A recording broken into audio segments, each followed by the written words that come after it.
프로그램 개강식이 가지는 의미는 뭘까요? 강의나 교육이 처음으로 시작될 때 뭐 어떤 공식적인 의식이다라고 할 수 있겠죠. 그래서 개강식에 주로 빠지지 않고 들어가는 내용들이 다음과 같습니다. 일정 안내문, 오늘 몇 시에 시작해서 어떤 순서에서 끝날 것이다라는 부분. 만약에 이것이 어떤 회기나 기간이 좀 긴 거다라고 한다면 각 회기별로 특징을 통해서 언제 시작해서 언제 종료가 될 거다라는 부분. 그다음에 내빈 소개 부분이 좀 들어가고요. 그다음에 개식 선언과 국민 노래 등이 들어갑니다.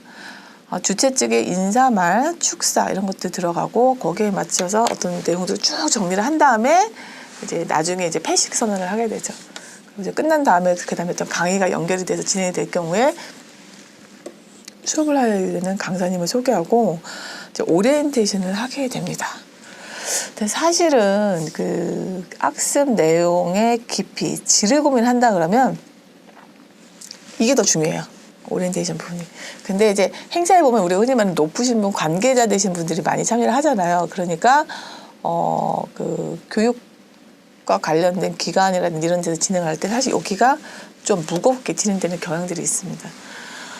시민사회나 이런 쪽에서 그래서 요거를 정말 필요한 부분만 하고 거기 오는 참여자들의 축제가 되는 것이 아니냐. 그래서 좀 다른 관점으로 좀 봐야 된다라는 자성의 목소리가 나오기는 있는데 아직까지는 우리가 그동안 진행되었던 어떤 행사의 매뉴얼과 프로그램 방식에 의해서 이 뒷부분보다는 앞부분 좀 강조가 되는 경우가 있습니다. 그래서 여기까지는 다 어느 정도 끝내놓고 그다음에 다음 섹션으로 넘어가서 후속이 진행되는 그런 형태가 일반적이다라고 이해를 하시면 되겠습니다.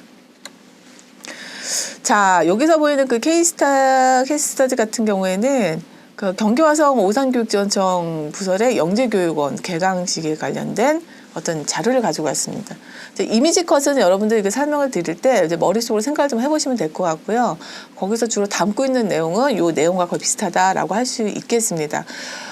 이제 어떤 그 계획에 의해서 어떻게 근거에서 시작을 하는지, 어떤 법령 또는 어떤 운영 계획에서 시작하는지 앞에 좀 설명이 되어 있고요. 그다음에 이제 일시 언제 하느냐. 보통 이런 제도들이 등록을 하게 돼요. 몇 시까지 등록을 해서 30분 정도 미리 시간을 잡고 등록을 하고 이후에 후속도 진행되는 그런 형태입니다. 장소는 어디다. 대상자는 누구다. 개강 일정. 아까 말씀드린 것 좀 보세요. 등록. 보통 30분 정도 주죠. 그다음에 계획, 국민의례 진행되죠. 그다음에 여기는 이제 영재교원이니까 입학 허락 선언에 대한 거, 선서, 지도교사.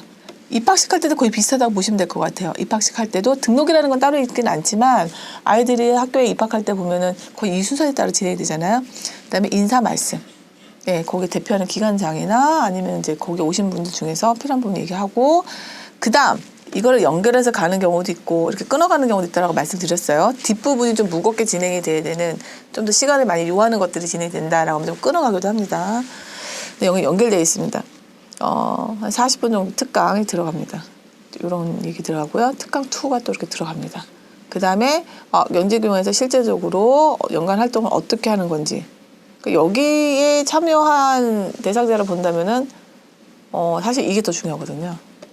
그리고 이게 40분에 이렇게 짧은 특강을 하기보다는 깊이 있는 시간으로 1시간 반 정도 해주는 것이 더 효율적일 수도 있습니다. 50분 정도. 근데 여기는 어쨌든 주제가 좀 나눠져 있었어요.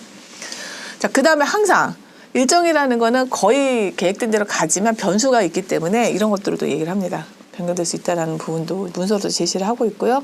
이 상황대로 그대로 그게 이제 개강식이 진행이 된다. 이미지 컷으로 바꿔서 전환해서 이제 생각을 해보시면 될 것 같아요.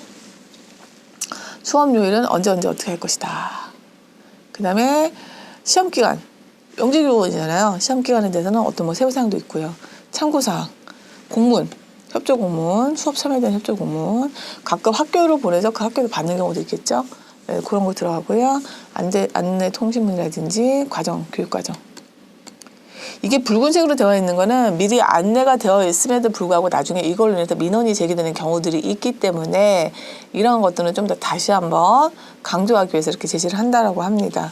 그다음에 이제 그 운영계획서 관련된 거는 당일 리포트 안내를 해주는 거죠. 미리 먼저 공지 띄우고요. 이 중에 밑에가 아닌 위에 대한 내용을 중심으로 해서 주로 개강식이 진행된다라고 이해를 하시면 될 것 같습니다.